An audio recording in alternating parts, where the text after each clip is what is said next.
Brother Elliott is the principal organist of the Tabernacle organ. He plays for the Mormon Tabernacle Choir as well as regular recitals.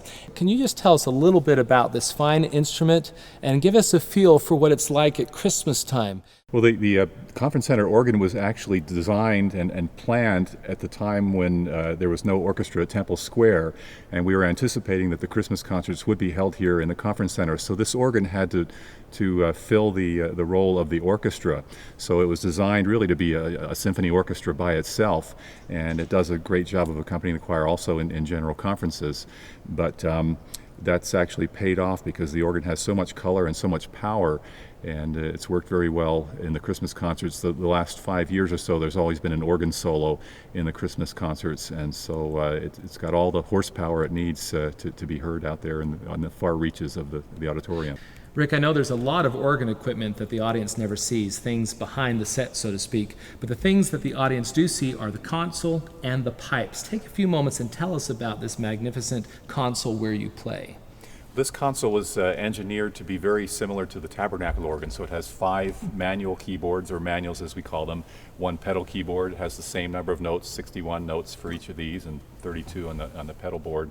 And the layout of these are called the stops. The layout of the stops is very similar to the Tabernacle organ, so that means that when we learn a piece over there and then come over here, it's not as big of an adjustment learning it on this instrument. In terms of where you play, but the organ itself is different, isn't it? Why don't you tell us a little bit about the pipes, because they're reminiscent of the Tabernacle organ, but they're much different, aren't they?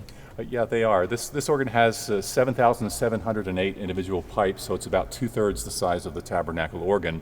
But the pipe scales, that means the diameter relative to the height is larger, and it has higher wind pressures on the whole than the Tabernacle organ, and that's so that the sound can get out into this huge room, which is about the size of 6 tabernacles.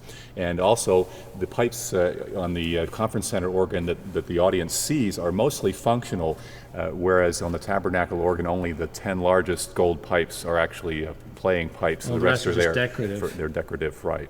Now, in the Tabernacle, the acoustics are so fine that the organ and the choir don't need to be electronically amplified. I know when the choir and orchestra are here, they do have microphones and some electronic amplification. Does the organ need to be amplified here, or are these massive pipes enough to fill this space?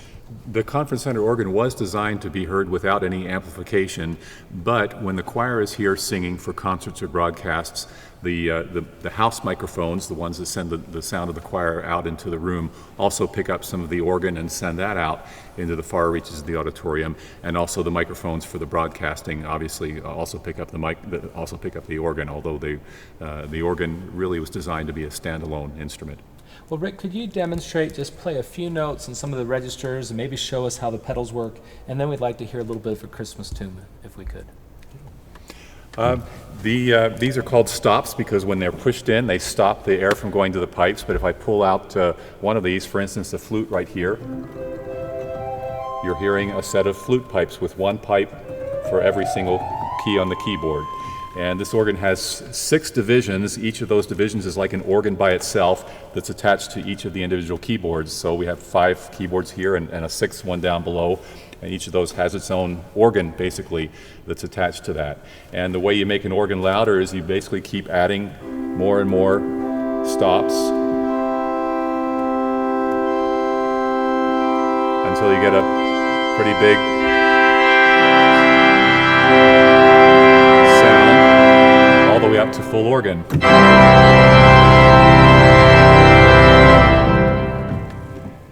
And the buttons underneath the keyboards are what are called pistons or presets, and we set those up ahead of the concert or the broadcast so that we can make very quick changes. And you'll notice that the stops pop out there and give us different sounds that we can go to very quickly, either by hitting the white button here or hitting the black buttons down below that are duplicates of these white buttons up above. Now, one of the things that always amazes those of us who aren't organists is not just that you handle 4 or 5 registers or keyboards, but you use your feet too. Can you just kind of point out how the pedals work and demonstrate those?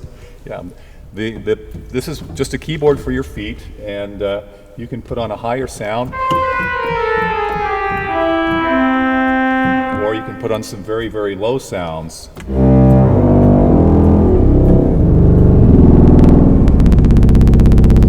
And And the conference center organ actually goes 4 notes lower than the tabernacle organ. So this is the lowest note of the tabernacle organ. That's about 16 cycles per second, and I can go 4 notes lower. 1, 2, 3, and 4. And most people wonder how we use that, and by itself it doesn't sound very musical, but if you add it to a full organ chord, it gives a kind of rumble and majesty and breadth to the sound that you don't get any other way. Well, Rick, this little video demonstration is part of our Christmas music episode. Why don't you demonstrate the organ by playing a bit of a Christmas tune for us? Okay.